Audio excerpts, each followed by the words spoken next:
Last time, we smashed a hole into propositional logic and we promised to build something better in its place. But if we throw away all the tidy capital letters, what exactly do we put where they used to be? And how do we get inside a sentence like, Maisie is happy?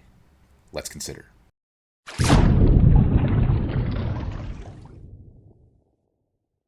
Hello philosophers, I'm Chico.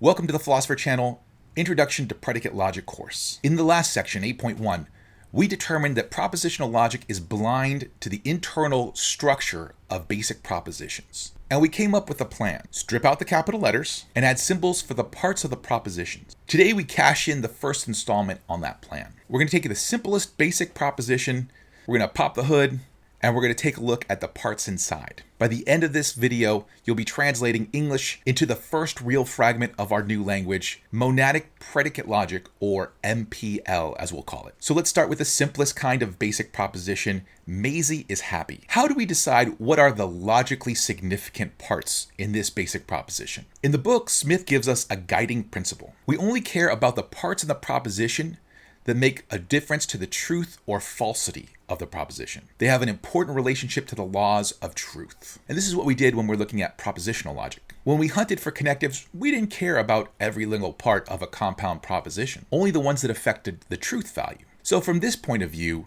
Maisie is happy has two parts. There's a part that picks out the individual, a thing or object or an entity. In this case, Maisie. And then there's the part that picks out the property or an attribute that the thing might or might not have, in this case, being happy. And the truth conditions fall right out of this. Proposition is true if the individual named has the property that was singled out, if Maisie is in fact happy, and it's false if it doesn't. So let's give these two parts names. The part whose job it is to pick out the object, we'll call that a name. It's also called a singular term, a referring term, or an individual constant. The part whose job it is to pick out a property, we will call a predicate. Now, those synonyms that I gave you, singular term, referring term, individual constant, those all come from different corners of philosophy. Individual constant is really the mathematicians' or the logicians' term. Singular term or referring term come out of philosophy of language. They carry a big question with them. What is it for a name to pick out an object? The simplest view, championed by John Stuart Mill, is that a proper name is a bare tag. Its entire meaning is just the object that it labels. On this view,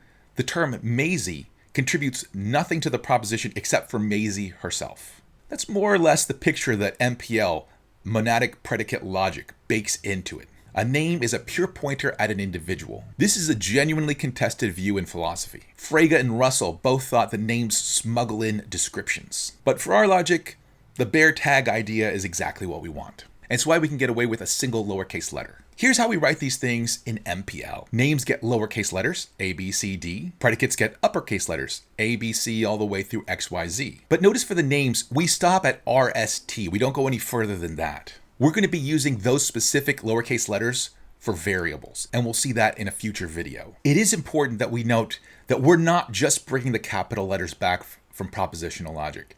In predicate logic, capital letters stand for predicates, which are not well-formed formulas. They're part of well-formed formulas. In propositional logic, they could be well-formed formulas all by themselves. So in predicate logic, A or B is not a well-formed formula, whereas in propositional logic, it was. Now let's combine a name and a predicate to make an atomic proposition. But again, the name is the lowercase letter. The predicate is the uppercase letter. Typically, in a sentence, you write the subject first and then the predicate, right? The name is first and then the predicate comes later. But in MPL, we're going to do the opposite. We're going to start with the predicate and then put the name after the predicate. So in Caitlin is famous, if famous we symbolize with a capital F, Caitlin with a lowercase c because that's the name, we would do FC, not CF. New York is exciting, where exciting is a capital E and New York is a lowercase n, we would do EN. And Mount Everest is gigantic, where gigantic is a capital G and Mount Everest is a lowercase e, we would do GE. Now, why put a predicate first?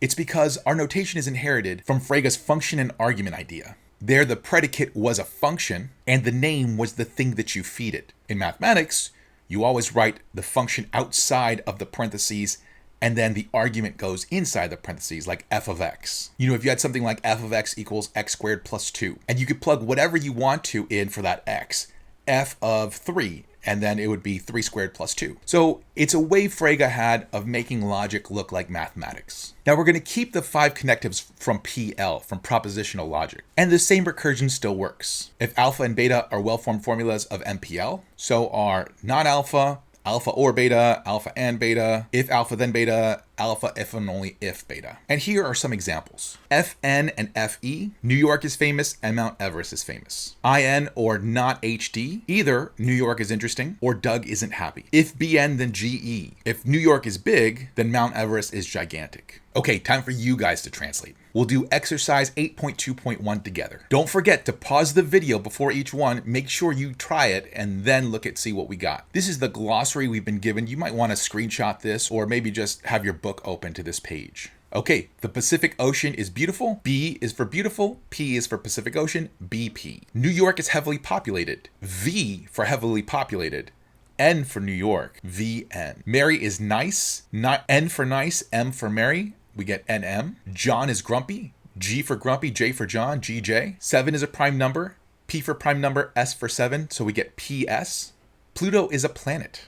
Capital L for planet, lowercase l for Pluto, we get LL. Bill and Ben are gardeners. Okay, here's the first real lesson of the section. This is not an atomic proposition. It's a conjunction of 2 propositions. Bill is a gardener and Ben is a gardener. So with R as gardener, B for Bill, and E for Ben, we get RB and RE. If Mary is sailing or Jenny is flying a kite, then Bill and Ben are grumpy. Okay, here's what we got. If SM or KG, then GB and GE. Mary is neither sailing nor flying a kite, not SM and not KM. Alternatively, by De Morgan's laws, you could say not, and then in parentheses, SM or KM. Only if Mary is sailing is Jenny flying a kite. If KG, then SM. Remember, A only if B means if A then B. So the antecedent here is Jenny kite flying, and the consequent is Mary sailing. John is sailing or kite flying, but not both. That would be SJ or KJ, and not, and in parentheses, SJ and KJ. If Mary isn't sailing, then unless John is kite flying, John is sailing. That would be if not SM, then KJ or SJ. Alternatively, you could have if not SM, then if not KJ, then SJ. Jenny is sailing only if both Mary and John are. Again, we have that only if. So if SG, then SM and SJ. Jenny is sailing if either John or Mary is. Here we have a plain if. So it would look like this. If SJ or SM, then SG. If and only if Mary is sailing, Jenny is kite flying. That is SM if and only if KG. If Steve is winning, Mary is not happy. If WT, then not HM. 2 is prime, but it is also even. PO and EO. In other words, but here just means and. Canberra is small, but it isn't tiny, and it's a capital city. MC and not TC, and CC. Really, any grouping of the conjunctions is fine. Because this is a conjunction, remember that we could really put the parentheses around the latter 2 conjuncts and then the outer parentheses around all 3. You could do it either way. If Rover is kite flying, then 2 is not prime. If KR, then not PO. Mary is happy if and only if Jenny is not. HM, if and only if not HG.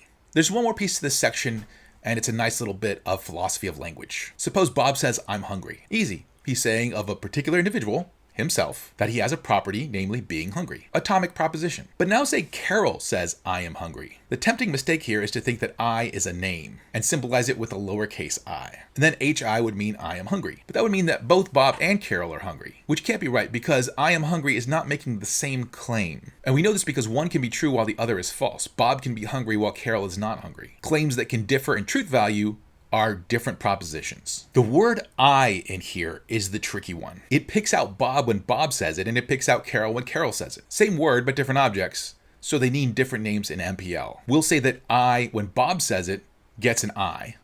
We'll say that I, when Carol says it, gets a J. Now, HI means that Bob is hungry, and HJ means that Carol's hungry. And remember, what matters here for these translations is the proposition that was used, not the actual sentence that was used. So even though it's the same sentence, it expresses different propositions based on who's saying it. The technical term for words like this, words that pick out different things depending on the context of utterance, is indexicals. I, you, she, him, he, it, plus demonstratives like this or that while you're pointing at things. In MPL, they all become names, but different uses pointing at different objects require different names. For those of you that are philosophically curious, this is the beginning of David Kaplan's theory of demonstratives. Kaplan's insight is that words like I have two levels of meaning. There's a stable rule. I always refers to whoever's speaking. That never changes, and he calls that the character. And then there's whatever that word picks out on a given occasion, like Bob or Carol. That he calls the content. The character of I is one fixed thing. The content shifts with every new speaker. So when Smith is assigning different names to Bob's I and Carol's I, he's moving from character to content. MPL records the content, the object that's actually referred to, and throws away the context, which is why we say that MPL and PL are not context sensitive.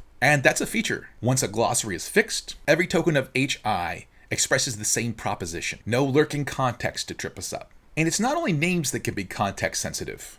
Predicates can be too. Smith's example is that Bill Bradley is tall. If you're talking about NBA players, that's false. He's short for a basketball player. If you're talking about presidential candidates, that's true. He's tall for a politician. Same man, same sentence, different truth values. So those are different propositions. So is tall must be expressing different properties in the two contexts relative to different comparison classes. And the fix would be the same as for names. Translate the two uses as two different predicates. Maybe capital T is tall for a basketball player, capital U is tall for a presidential candidate, and lowercase b is Bill Bradley.